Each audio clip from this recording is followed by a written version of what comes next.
I'm sorry, there's legs, but have a look. This is. Jerry, we need to discuss a few things. Would you like to have a seat? Not really. No. No, you didn't. One of the reasons I'd like Tams to be down here is I've been told that after 5 o'clock today, Tams becomes the custodian of this place, and we would like to hand the keys to Tams. And there's obviously a few things we need to discuss because a lot of our property is left in this house. Just 2 weeks ago, you and Paul Lewis told me that there was an option of a month-to-month lease on this place, and just 2 days ago we found out that that is not an option.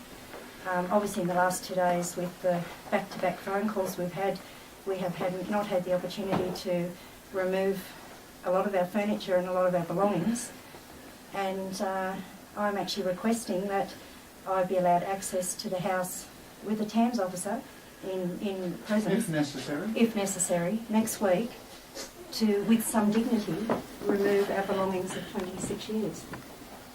If this is the case, we will walk out the door right now. We don't need the police here, but I need to have some assurance that I can get back with some dignity and pack up our belongings.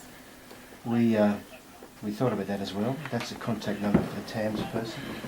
Yes. And they're more than happy to open it up, come back with you, open it up and give you access to the property. Thank you very much. We appreciate that. I'd like to apologise for my manner to you on the phone 2 days ago when you told me about this decision. I realise this was Mr. Barr's decision and not yours, and I hope you realise that this has been a very traumatic time for myself and my family. We've been living continuously with this for over a year now, and it's made me quite angry, the process, that how it has run. I'm really not happy about the process, and that anger came out to you on the phone the other day, and I'm very disappointed in Mr. Barr's comments, although that obviously has nothing to do with you.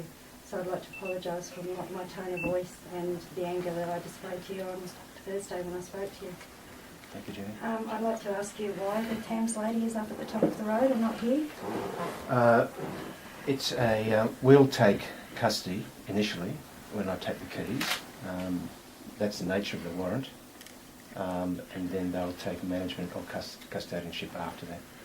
So it's a matter of me getting the keys first, once the warrant's executed, and then handing it over to the representative. So you'll be immediately handing the keys to the TAMS officer, and I've been told that there'll be a 24-hour security guard around the property? Yeah, they're coming a bit later. They're coming a bit later. She's organising. And the fencing? Yeah, directing it. It's ready to go? Okay. Well, we will leave the block, but we'll be waiting outside the block until the fencing and the security guard has been installed. Okay, fair enough. Yep. What about your stuff, Jenny? What's going to happen? We're going to ring, Jerry's just assured us that I can ring Tammy Shaw or Andrew DeBonny from the ACT Property Group from TAMS, and that I will be allowed to have access back into our home so that with some dignity we can pack up our belongings. Is that likely to be granted? Definitely. Thank you. Yeah. Okay, does anyone else have any questions before we go? I'd actually like to talk to the TAMS lady because there's a couple of things we need to tell her. I mean, this is just logistical too. We can't get our chooks out tonight. Now, is the fence going to go just around the house or around the chook pen? I understand, just around the house that secure the cottage. Right, so I'll be able to come back tomorrow and feed the chooks and the fish.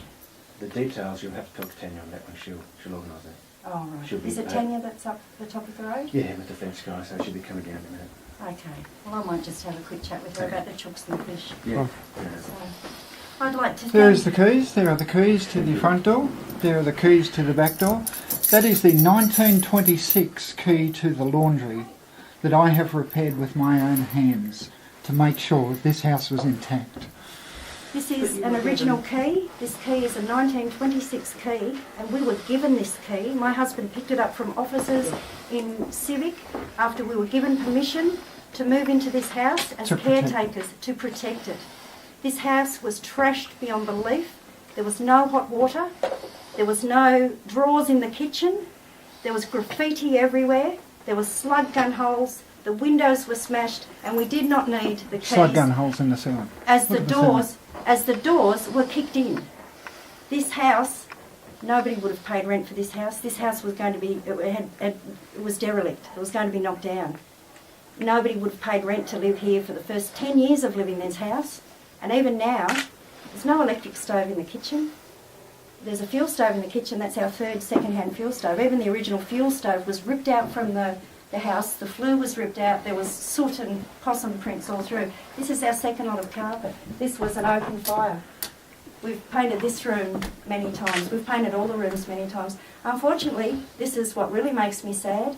We have to go before we finish this job. The laundry ceiling needs replacing. The bathroom ceiling needs replacing. We had bought the pressed metal, which cost a lot of money, and we did the ceiling in the toilet, and we had that metal stored in the old shed when the bushfires came through. We saved the house from the bushfires. We didn't manage to save any of our own belongings outside the house, and unfortunately the roof for the laundry and the bathroom were in that shed and they melted. That could be a bit of it up there, we're not sure, but anyway, there's some melted aluminium up there. That's what makes me sad, that we haven't been able to finish this job. There's lots of little things, you know, even the render on our bedroom wall, and, you know, since the fires, we haven't been able to do much inside. We lost every single bit of garden that we put into this place. There was not much here when we moved in, an old wisteria, a few fruit trees, but we planted these gardens. We had beautiful gardens before the fires. We've got beautiful gardens now. It's a shame you can't see all the leaves on the deciduous trees, because it's just beautiful around here now. And we've put a lot of time into the outside of the house, which is why we haven't finished the repair and the maintenance of the inside of this property, and that saddens me a great deal. But anyway, this is the proof. This is a 1926 key that we were given. Oh no, my husband picked up from Civic after we were given permission from ACT Forests to move into this house on a caretaker basis to do all the repair, all the maintenance ourselves in return for not paying rent. And I must say one other thing, that over the years it would have been bloody nice to have a landlord, because when the water pipe up the back burst at 2 o'clock in the morning, it was Peter who had to run down to the creek and turn off the water, and then he had to go out at 6 o'clock the next morning and fix the thing. And it would have been really nice when the old clay sewage pipes collapsed to the septic tank and we had to pay to put in plastic pipes. There would have been many occasions over the years that it would have been really nice to have a landlord, and we tried to get a lease on many occasions. And all the documentation that we have since 1982 that Mr. Barr just refutes as being non-existent. Letters from Tom Uren, the Minister for Territories of the time, who says, we retain residency of this cottage. And Mr. Barr just wants to say, that doesn't exist. And he continues repeatedly to make false accusations about myself and my family and our tenure. This is obvious to me that Mr. Barr is trying to sully our reputations and make... I saw the news last night, and his statements last night are implying that we are being evicted because we haven't paid rent for 20 years. A caretaking arrangement is not a unique situation. There are many caretakers around Australia, and usually they're treated with respect, particularly when they've done as good a job as what we have done here. But we have been treated with contempt. We have been sickeningly represented in the public eye, and I want that on record. And I am going to make sure that there's some sort of inquiry into the process that this has happened. As I say, we're prepared to leave here today. There's nothing we can do about it.